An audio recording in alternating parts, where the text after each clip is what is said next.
नमस्कार। Narayana multi speciality hospital Jaipur के Facebook live session में आप सभी का स्वागत है।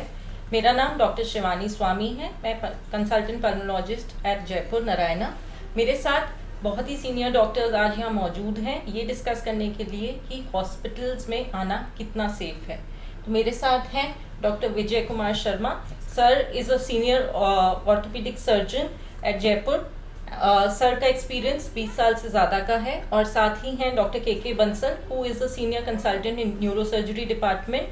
डॉक्टर बंसल का एक्सपीरियंस भी 20 साल से ज़्यादा का है और doctor Ankit Mathur who is a senior cardiothoracic surgeon eight Narayana Jaipur with 15+ years of experience. तो आज ये सभी डॉक्टर्स मेरे साथ हैं ये डिस्कशन करने के लिए कि अब जब लॉकडाउन के नॉर्म्स बहुत ईज डाउन हो गए हैं, ऑलमोस्ट गवर्नमेंट अब एनकरेज कर रही है कि हम कोरोना के साथ जीना सीख लें। इस टाइम पे काफ़ी लोग 2-2.5 महीने से वेट कर रहे होंगे कोई सर्जरी कराने के लिए या कोई प्रोसीजर कराने के लिए, क्योंकि सभी के मन में अभी कोविड-19 का डर है। तो ये डर से उभर के आज की सिचुएशन में हमें और कितना वेट करना है या फिर अभी हम सेफली कोई भी सर्जरी प्रोसीजर करा सकते हैं और हॉस्पिटल आ सकते हैं, ये डिस्कशन करने के लिए। तो मैं पहला सवाल पूछना चाहूँगी डॉक्टर बंसल से। सर हम देखते हैं यूजुअली मतलब लॉकडाउन में आई एम श्योर ये चीज़ें इंक्रीज हुई होंगी, लेकिन उससे पहले भी पोस्चर रिलेटेड बैक एक और पोस्चर रिलेटेड प्रॉब्लम्स के साथ लोग आपके पास आते रहे होंगे। क्या आपने लॉकडाउन के बाद और इस पीरियड में नोटिस किया कि ये प्रॉब्लम्स जो हैं बढ़ गए हैं? नहीं, लॉकडाउन में एक्चुअली घर पे रहे लोग, वर्क फ्रॉम होम किया, तो उसमें डेफिनेटली या तो बैठे रहेंगे या सोएंगे, क्योंकि बाहर निकलने की आज़ादी नहीं है, चलने फिरने की आज़ादी नहीं है, तो 2 ही काम है, तीसरा काम नहीं है, तो डेफिनेटली बढ़ेगी। पर because of the transportation and lockdown जब बाहर नहीं आ सकता आदमी तो नहीं आ पाए लोग बाग, बट अभी आने शुरू हो गए हैं अचानक से। जब लॉकडाउन खुला है तो बैक एक के पेशेंट्स आने लग गए हैं। पहले भी आते थे, क्योंकि जो भी ऑफिस वर्कर्स हैं वो लगातार कंप्यूटर पर बैठे रहते हैं, तो लगातार बैठे रहने से बैक एक होना सब चीज़ें तो सामान्य हैं, क्योंकि लाइफस्टाइल चेंज होती जा रही है। पहले लोग बाग सब काम करते थे, खेती बाड़ी करते थे या दुकानदारी करते थे, तो बैठ के बीच में उठते फिरते रहते थे, चलते फिरते रहते थे। लेकिन अब क्या, ऑफिस में सुबह 9 बजे गए तो सीधा 5-4 बजे उठते हैं, बीच में लंच करने के लिए, लंच भी वहीं पे टेबल पे ही कर लेते हैं लोग बाग। तो ये बदलती हुई जीवन शैली की वजह से ही ज़्यादातर बैक एक है, और अब इसकी वजह से तो घर पे बैठे लोग तो बढ़ ही जाती है प्रॉब्लम। जी, तो डॉक्टर बंसल के मुताबिक क्योंकि पॉस्चरल चेंजेस हुए हैं, लोगों ने घर पे काफ़ी ज़्यादा काम किया है, तो बैक एक की प्रॉब्लम्स ऑल्दो बढ़ी हैं, लेकिन पेशेंट्स अभी आने लगे हैं जब लॉकडाउन के नॉर्म्स थोड़े खुल गए हैं। और जैसे डॉक्टर बंसल ने बोला कि बहुत लोगों ने इस टाइम को बहुत ज़्यादा घर पे निकाला है, तो मेरा नेक्स्ट सवाल है डॉक्टर विजय शर्मा के लिए, क्योंकि हमने देखा है और सुनते आए हैं कि ये लॉकडाउन के ड्यूरिंग लोग घर पे रहे हैं और एकदम से हेल्थ कॉन्शियस भी हो गए हैं, तो घर पे उन्होंने अनएडेड अनसुपरवाइज्ड एक्सरसाइजेस किए हैं। तो डॉक्टर शर्मा, क्या आपने देखा कि जैसे कि स्पोर्ट्स रिलेटेड इंजरीज या फिर एक्सरसाइज रिलेटेड इंजरीज के केसेस बढ़े हैं इस दौरान? स्पोर्ट्स रिलेटेड इंजरीज के केसेस तो नहीं बढ़े, लेकिन अनकस्टम्ड एक्सर्शंस के बाद होने वाली प्रॉब्लम्स बढ़ी हैं। अनसुपरवाइज्ड एक्सरसाइजेज और फिजियोथेरेपी की वजह से होने वाली प्रॉब्लम्स बढ़ी हैं। ऐसे केसेस पहले भी आते थे जब लोग अचानक जिम में जाना शुरू कर देते थे और अनकस्टम्ड एक्सर्शन, जिसकी बॉडी को आदत नहीं है, उस लेवल तक वो एक्सरसाइज को ले जाते थे और फिर जॉइंट को पेनफुल होने के बाद वो दिखाने आते थे। लेकिन इस लॉकडाउन के पीरियड में ऐसे केसेस थोड़े से बढ़ गए जब लोगों में अचानक, क्योंकि लोग फालतू हो गए थे, उनमें जज्बा थोड़ा जागा कि हम फालतू बैठे हैं तो शरीर की फिटनेस के लिए हमें कुछ करना चाहिए। तो लोग यूट्यूब देख देख के या वीडियो देख देख के या फिर गूगल में सर्च कर कर के या फिर किसी फिजियोथेरेपिस्ट से बात करके या आसपास में पड़ोसियों से ही बात कर कर के उन्होंने एक्सरसाइज करनी शुरू कर दी। और उस एक्सरसाइज की वजह से, गलत एक्सरसाइज की वजह से, अनकस्टम्ड एक्सरसाइजेस की वजह से उनके जॉइंट्स में प्रॉब्लम होनी शुरू हुई और वो उनकी वजह से वो दिखाने आने लगे। इस तरह की प्रॉब्लम डेफिनेटली लॉकडाउन के पीरियड में बढ़ी दिखाने के लिए। जी, इसी से नेक्स्ट रिलेटेड मेरा क्वेश्चन है कि लॉकडाउन के पीरियड में जैसे 2-2.5 महीने लोग घर पे रहे हैं, हम सभी ने नोटिस किया है कि स्ट्रेस का, एंजाइटी का लेवल भी बढ़ गया है। तो मैं इस पे डॉक्टर माथुर से जानना चाहूँगी कि क्या हार्ट अटैक के केसेस इस टाइम पे आपने देखा कि इंक्रीज हुए हैं? देखो, ये एक डिफ़िकल्ट क्वेश्चन है। इस पे there has been lot of controversy also कि डेटा पब्लिकेशन अभी नहीं है कि क्या एक्चुअली हुआ होगा। There are some reports which से कि बिकॉज स्ट्रेस चला गया लाइफ में से, बहुत सारी एक्टिविटी चली गई लाइफ में से, तो नंबर ऑफ पेशेंट्स कम हो गए. But then the senior people they spoke about it कि ऐसा नहीं है कि ये सब इतना कम हुआ होगा. बट डेफिनेटली बड़े शहरों की तरफ आना थोड़ा सा मुश्किल हुआ. The patients must have gone to the nearby hospitals for immediate medical management and आए हैं, हॉस्पिटल्स में आए हैं. डेफिनेटली पूरे वर्ल्ड में इस बात की चर्चा रही कि number of cardiac patients have actually gone down. But कोई हार्ड डेटा अभी सपोर्ट करने के लिए नहीं है कि ये नंबर ऑफ पेशेंट्स कम हुए या कि कुछ घर पे मॉर्टेलिटीज़ हुई या कि आसपास के हॉस्पिटल्स में कुछ मेडिकल मैनेजमेंट हुआ. बट डेफिनेटली जो है स्ट्रेस कम होने से, एक्टिविटी कम होने से नंबर ऑफ केसेस कुछ कम रिपोर्ट हुए हैं. जी, तो जैसे कि डॉक्टर माथुर ने हमें बताया कि ये चीज़ बहुत ही कंट्रोवर्शियल है कि केसेस बढ़े हैं या कम हुए हैं, क्योंकि इतने बड़े कंट्री में हम ये मेजर नहीं कर पाते, ये असेस नहीं कर पाते कि आसपास के प्राइवेट हॉस्पिटल्स में या क्लिनिक्स में अगर पेशेंट्स गए हैं तो किस प्रॉब्लम से गए, उनका प्राइमरी मैनेजमेंट हो सकता है वहीं हो गया हो, और अब जो ट्रेंड होगा वो हम आगे देखेंगे. इसी के बाद मैं नेक्स्ट सवाल फिर से डॉक्टर विजय शर्मा से पूछना चाहूँगी कि बहुत पेशेंट्स आपके डॉक्टर साहब ऐसे होंगे जिन्होंने एकदम लॉकडाउन से पहले नी रिप्लेसमेंट या हिप रिप्लेसमेंट सर्जरीज कराई हो या कोई दूसरी ऑर्थोपेडिक सर्जरीज कराई हो, लेकिन इमीडिएटली लॉकडाउन होते ही उनका जो फिजियोथेरेपी है जो आप लोग रिकमेंड करते हैं एग्रेसिवली पोस्ट ऑप पीरियड में, वो उतना इफेक्टिवली वो शायद नहीं कर पाए हों. तो इन पेशेंट्स को अब रिकवरी के लिए आप क्या एडवाइस देना चाहेंगे? नहीं, ऐसी कोई प्रॉब्लम हुई नहीं. ये आप सही कह रहे हो कि पहले एक ट्रेंड बना हुआ था कि इस तरह की जॉइंट रिप्लेसमेंट सर्जरी के बाद हम लोग एक पीरियड फिजियोथेरेपी के लिए अलॉट करते थे. 15 से 20 दिन का वो पीरियड होता था जिसमें सुपरवाइज फिजियोथेरेपी पेशेंट किया करता था. एक फिजियोथेरेपिस्ट उनके पास जाता था, उसके सुपरविजन में वो फिजियोथेरेपी करते थे अपनी मसल्स को स्ट्रेंथन करने के लिए और जॉइंट के रेंज ऑफ मूवमेंट को अचीव करने के लिए. लेकिन हम जिस अप्रोच से यहाँ सर्जरी करते हैं हमारे नारायणा मल्टी स्पेशलिटी हॉस्पिटल में, हम सब वॉस्टर्स अप्रोच से करते हैं जिसमें मसल्स को नहीं काटते, मसल्स को स्लाइड करके हम जॉइंट रिप्लेसमेंट सर्जरी करते हैं, तो मसल्स की पावर इंटैक्ट रहती है. तो हमारे इस प्रोटोकॉल में जॉइंट रिप्लेसमेंट सर्जरी के बाद बहुत विग्रस फिजियोथेरेपी करने की ज़रूरत नहीं पड़ती. तो जस्ट लॉकडाउन के पहले जो हमारे जब नी रिप्लेसमेंट के सर्जरी के पेशेंट थे उनको ऐसी कोई बहुत ज़्यादा फिजियोथेरेपी, विग्रस फिजियोथेरेपी या सुपरवाइज फिजियोथेरेपी करने की ज़रूरत नहीं पड़ी और पड़ती भी नहीं है. आज के जो हमने जो प्रोटोकॉल बना रखे हैं आजकल लेटेस्ट नी रिप्लेसमेंट सर्जरी के बाद, उसमें हम पेशेंट्स को ही बता देते हैं गिनी चुनी एक्सरसाइजेज कि कैसे आपको मसल्स की एक्सरसाइज करनी है, आपको क्या करना है क्या नहीं करना है, और वो पेशेंट घर पे उसको फॉलो करके अपनी फिजियोथेरेपी कर सकता है. और ऐसा ही किया इस लॉकडाउन के पीरियड में लोगों ने. और मैं आपको कहना चाहूँगा कि इस लॉकडाउन के जस्ट पहले जो हमने नी रिप्लेसमेंट सर्जरी करी थी, इस 2 महीने के बाद जब वो दिखाने आए तो वो सब बहुत खुश थे और उनकी अच्छी रिकवरी रही. तो ऐसी कोई प्रॉब्लम आई नहीं सर. जी, तो बहुत ही अच्छी बात है कि डॉक्टर शर्मा ने बताया कि उनके जो रिप्लेसमेंट के सर्जरीज़ हैं वो काफ़ी सक्सेसफुल हैं और कितनी सिंप्लीफाई हो गई है रिप्लेसमेंट टेक्नोलॉजी अब. इसी के साथ मैं डॉक्टर माथुर को पूछना चाहूँगी कि डॉक्टर साहब आपने भी इस पीरियड में पहले लॉकडाउन के और आई एम श्योर कि लॉकडाउन के ड्यूरिंग दी इमरजेंसी सर्जरी जो काफ़ी की होंगे, लेकिन इतने सारे ट्रांसपोर्टेशन के बैंस की वजह से पेशेंट्स आपके पास फॉलो अप के लिए जो आप रूटीनली बुलाते हैं हफ्ता 10 दिन 15 दिन पे, वो नहीं आ पाए. तो ऐसे पेशेंट्स को आप अभी या आगे के लिए क्या प्रिकॉशंस या क्या एडवाइस देना चाहेंगे? डेफिनेटली जब एक बार सर्जरी हो जाती है तो एक बहुत बड़ा इवेंट तो ओवर हो जाता है. At least now you are not at risk कि आपके अंदर डिजीज़ प्रोसेस है और आप उसको सकम कर सकते हो. एटलीस्ट आपका ट्रीटमेंट हो गया है. Then the management for the follow up is very simple.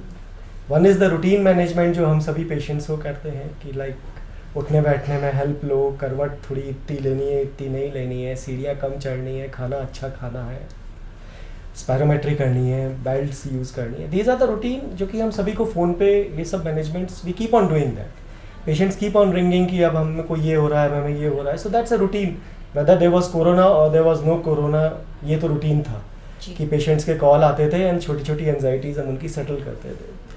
Covid ने बस एक छोटा सा एडिशनल ये दिया कि we have to tell them कि not to get too much distressed.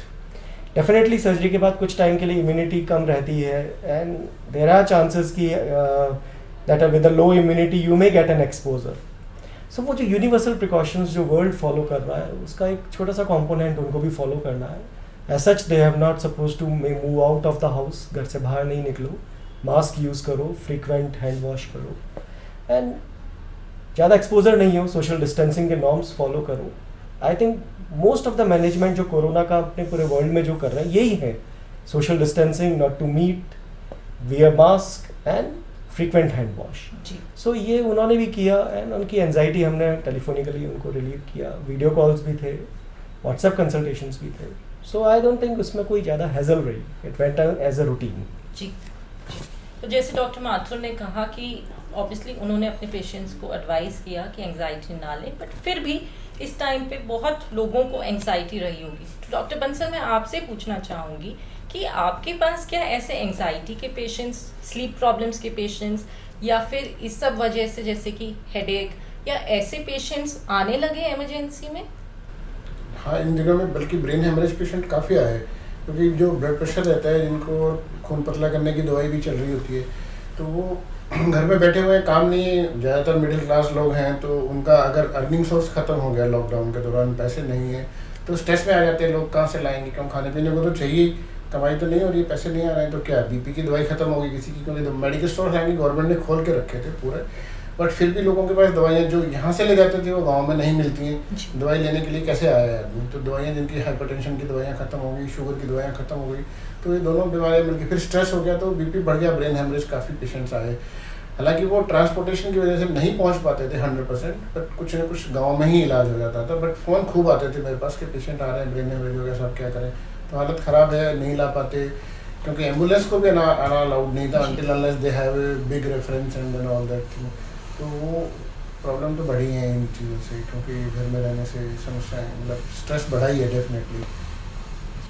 तो इसी बात पे आपसे मैं आगे ये पूछना चाहूँगी कि ऐसे क्या सिम्टम्स हैं अब जब लॉकडाउन खुल गया है, जिनके लिए पेशेंट्स को इमीडिएटली इमरजेंसी में रिपोर्ट करना चाहिए, या एटलीस्ट उसको सीरियसली लेके आपके पास या किसी भी न्यूरोसर्जन, न्यूरोलॉजिस्ट के पास जाके दिखाएं और आगे टेस्टिंग करवाएं? जैसे ब्लड प्रेशर की दवाइयाँ ज़रूरी होती हैं ज़्यादा दिन, क्योंकि ब्लड प्रेशर दवाई से कंट्रोल है. अगर ब्लड प्रेशर नहीं की दवाई नहीं खाई, जैसे ख़त्म होगी लॉकडाउन के दौरान नहीं मिली, तो हेडेक हो गया, सीवियर हेडेक हो गया, ब्रेन हेमरेज हो सकती है. तो जो मेन सिम्टम्स है जिसकी वजह से डॉक्टर के पास आना चाहिए, अस्पताल में आना चाहिए, वो जैसे लकवा हो गया, दौरा पड़ गया, मिर्गी का दौरा भी आ सकता है ब्रेन हेमरेज में, छोटी मोटी ब्रेन हेमरेज में भी आ सकता है. सीवियर हेडेक होना, अचानक से सीवियर हेडेक होना बैठे बैठे सडनली, और उल्टियाँ आना, उल्टियाँ आने के बाद में मतलब थोड़ा आराम भी मिल रहा है उल्टी के बाद में, क्योंकि तो वो एक सिम्टम है जिससे कि ब्रेन में प्रेशर बढ़ गया या कोई नई चीज़ आ गई है. तो ये सब इम्पोर्टेंट चीज़ें हैं जिसको ध्यान में रखते हुए इमरजेंसी में आना चाहिए मरीज को.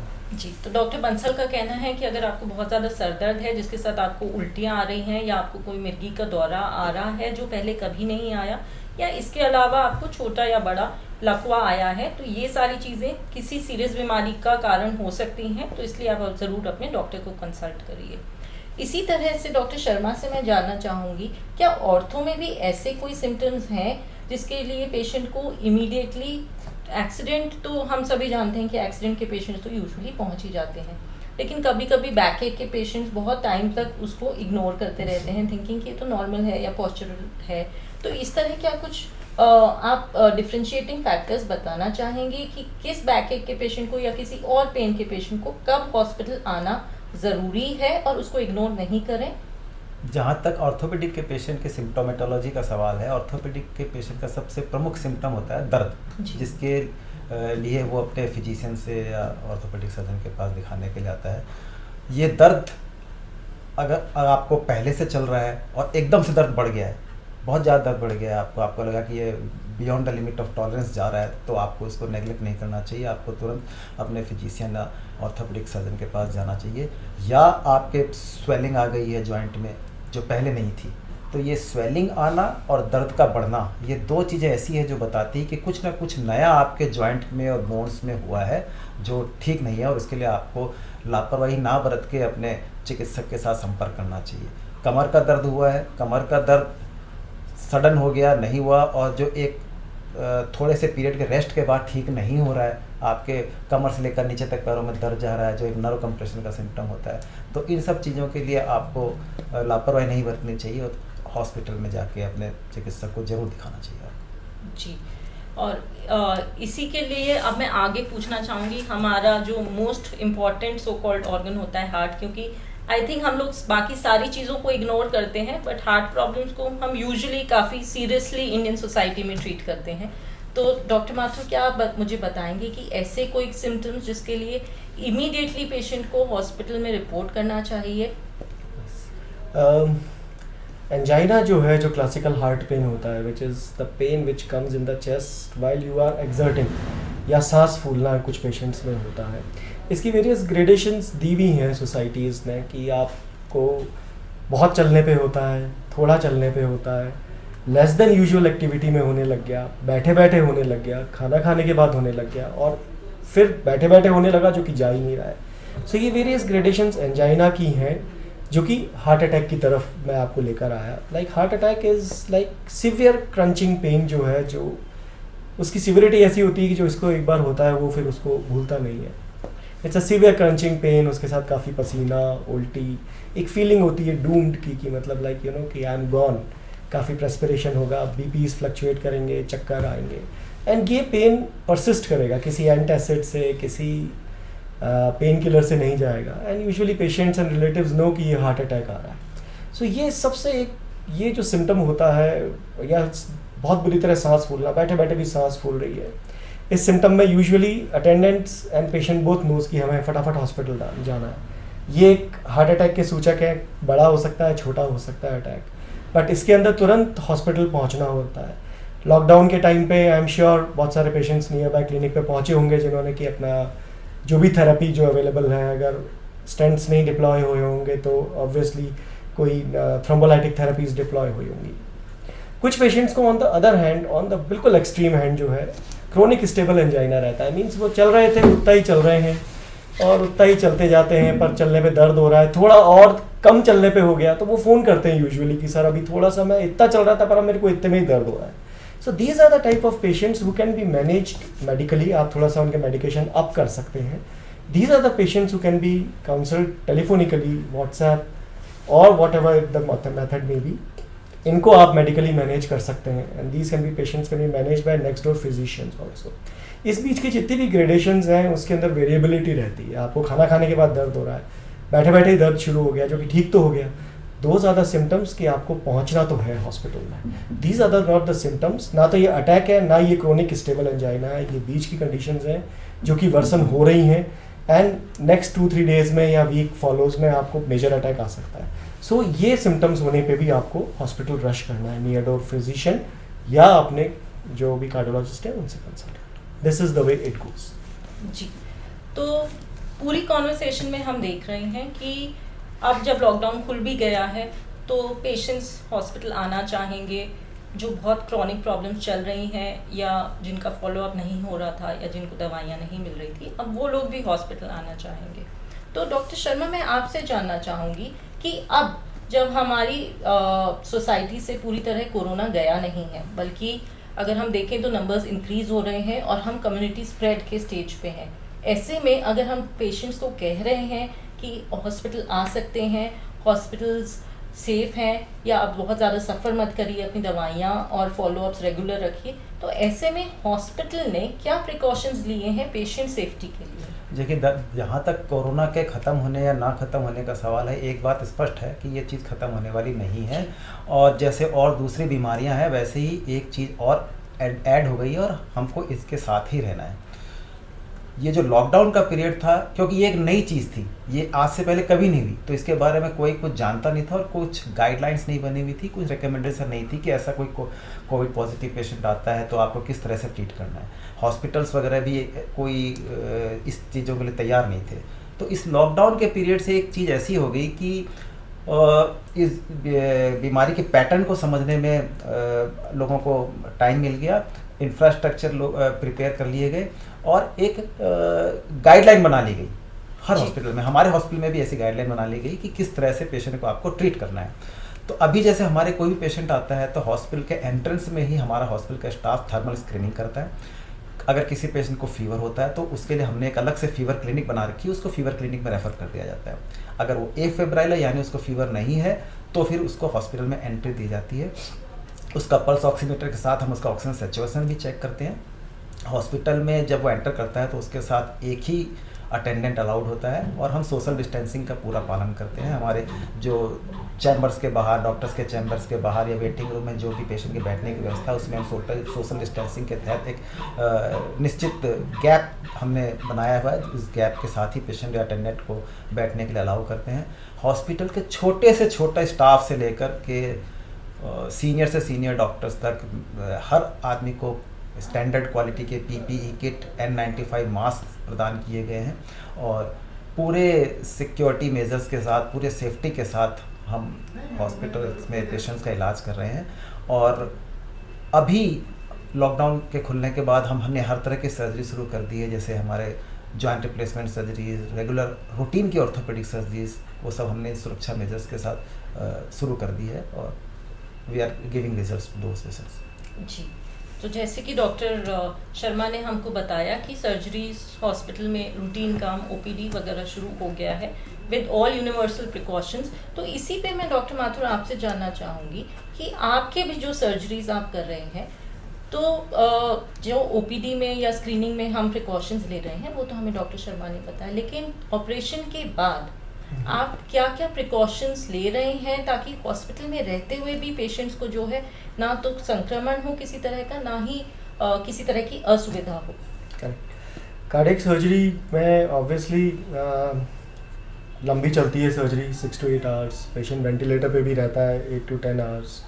सो हम लोग और थोड़ा स्ट्रिक्टली चीज़ों को स्क्रीन करते हैं कि like patient is fit to undergo surgery.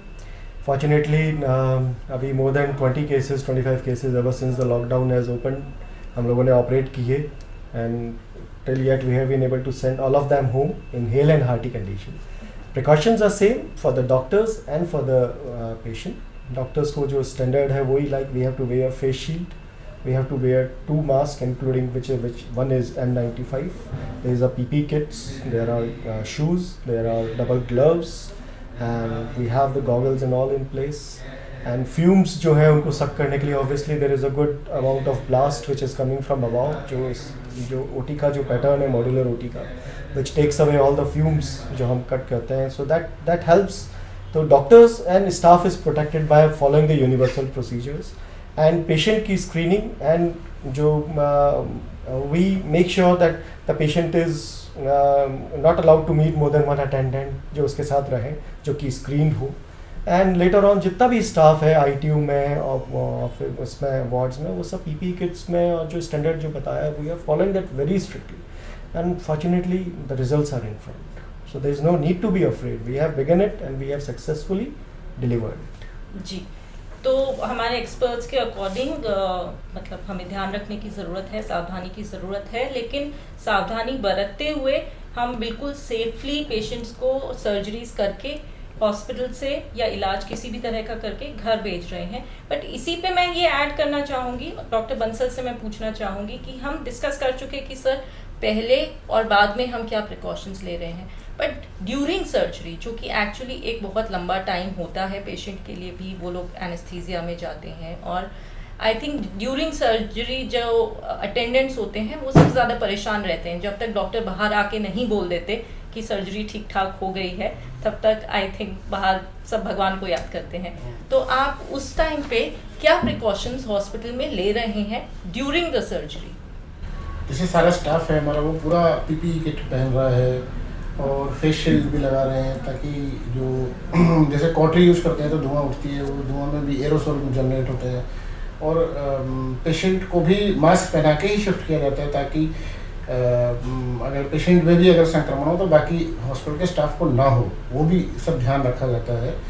और इन सब जो स्टैंडर्ड प्रिकॉशंस हैं, जो स्टैंडर्ड है पूरा बोर्ड में बताया जा रहा है, हम उसको पूरा तरीके से अच्छे से फॉलो करके ही काम कर रहे हैं। और हम अभी लगातार ब्रेन हेमरेज और ब्रेन ट्यूमर के पेशेंट ऑपरेशन कर रहे हैं पिछले कई दिनों से, जब से लॉकडाउन खुला, बल्कि उससे पहले भी करें हमने ऑपरेशन, तो कोई प्रॉब्लम नहीं है, सब सुरक्षा उपकरणों के साथ सब कर रहे हैं। ठीक, तो मतलब अब हम हॉस्पिटल में विद ऑल स्टैंडर्ड प्रिकॉशंस। जो न्यू नॉर्मल हमारी लाइफ है उसमें हम एंटर कर चुके हैं, हम सारे प्रोसीजर्स कर रहे हैं, पेशेंट्स को रेगुलरली ओपीडी में देख रहे हैं and trying to provide them the best standard of care as per the universally defined standards, ताकि पेशेंट्स को कोई तकलीफ भी ना हो और साथ में कोई इन्फेक्शन के चांसेस भी ना हो। मगर ये सब करते हुए भी जब हम अक्सर एज अ पल्मोनोलॉजिस्ट हम लोग हमेशा डिस्कस करते हैं कि कुछ पेशेंट्स होते हैं जो कि हाई रिस्क पे होते हैं कोविड इन्फेक्शन के, जिसमें कि हम कहते हैं diabetics, elderly people, specially people with heart diseases. तो जो कि आई एम श्योर कि आप सभी के पेशेंट्स का एक मेजर परसेंटेज होगा, और कई बार फैमिली भी करेक्टली सो एप्रीहेंसिव होती है पेशेंट्स को हॉस्पिटल लाने में, इवन फॉर फॉलो अप या कंसल्टेशन। तो क्या और कोई तरीका है जिससे कि हम पेशेंट्स को रूटीन स्टैंडर्ड ऑफ केयर दे पाएँ, ये सब चीज़ों को ध्यान में रखते हुए? डॉक्टर शर्मा, मैं आपसे जानूँ। देखिए, जो आपने कॉमोर्बिडिटीज़ बताई, diabetic, heart patient, rheumatoid arthritis और जो भी मेडिकल इलनेस है, उनके साथ जितनी प्रॉब्लम रिस्क पेशेंट को इस कोविड एरिया के पहले थी उतनी ही रिस्क अभी भी है।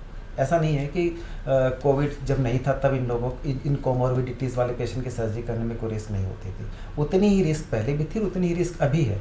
बस सिर्फ यही है कि जो हमने ये प्रिकॉशन बनाए हैं, जो हमने सेफ्टी मेजर्स लिए हैं, जो हमने गाइडलाइंस के तहत जो social distancing, N95 mask, PPE kit, shoes, gloves, goggles, ये सब, तो इन सब के साथ ये एक स्टैंडर्ड गाइडलाइंस के तहत इनकी सर्जरी करना सेफ़ है और इनके रिस्क में कोई बहुत ज़्यादा बढ़ोतरी नहीं हुई है, इनकी सर्जरी की जा सकती है। जी, तो इसी के साथ मैं आप सभी से एक एक करके मैसेज जानना चाहूँगी। आप अपने दर्शकों को आज के लिए क्या मैसेज देना चाहेंगे कि आगे उन्हें किस तरह रहना है या क्या करना है? Doctor Bansal please. कोविड से डरे नहीं, जितना भयानक डर है, डरना नहीं है, सावधानी बरतनी है, बस यही। जी, doctor Mathur. I would say about cardiac surgery, extremely we have made it safe with precautions and अपने साथ एक समझदार अटेंडेंट लेकर आए जो कि खुद भी एजुकेट हो, खुद का अपना ध्यान रखे और आपका भी ध्यान रखे, पेशेंट का ध्यान रखे। बिल्कुल, इससे डरना नहीं है, हम पूरे सेफ्टी मेजर के साथ आपके लिए तैयार हैं। आप अपनी बीमारी को नेगलेक्ट नहीं करें, बीमारी को बढ़ाएं नहीं और अपने हेल्थ के लिए जागरूक रहें। नारायण हॉस्पिटल में हम सब पूरी टीम के साथ, पूरी सेफ्टी मेजर के साथ आपके लिए तैयार हैं। अब हमें पता है कि कोरोना एक ऐसी डिजीज़ है जो पिछले 6 महीने में ही हमें पता चली है, लेकिन अब हमें उसके साथ जीना सीखना होगा। इसलिए जैसे कि हमारे सारे सीनियर स्पेशलिस्ट्स ने बोला कि उससे डरिए मत, हम सब आपको यहाँ सेफली प्रोटेक्ट करने के लिए, ट्रीट करने के लिए रेडी हैं। हॉस्पिटल में सारे प्रिकॉशंस लिए गए हैं, तो प्लीज़ अगर आपकी कोई भी इमरजेंसी है, कोई प्रॉब्लम है, कोई प्रोसीजर, सर्जरी आप कराना चाहते हैं, तो अब वो टाइम है जहां हम सारे सेफ्टी प्रिकॉशंस ले रहे हैं आपको यूजुअल स्टैंडर्ड ऑफ केयर से भी ऊपर ट्रीटमेंट देने के लिए। So with this I like to thank all my senior doctors for giving their time and enlightening us. उन्होंने बहुत ही अच्छे हमें सिंपल मेजर्स और नॉलेज दिया है, उसके लिए थैंक यू।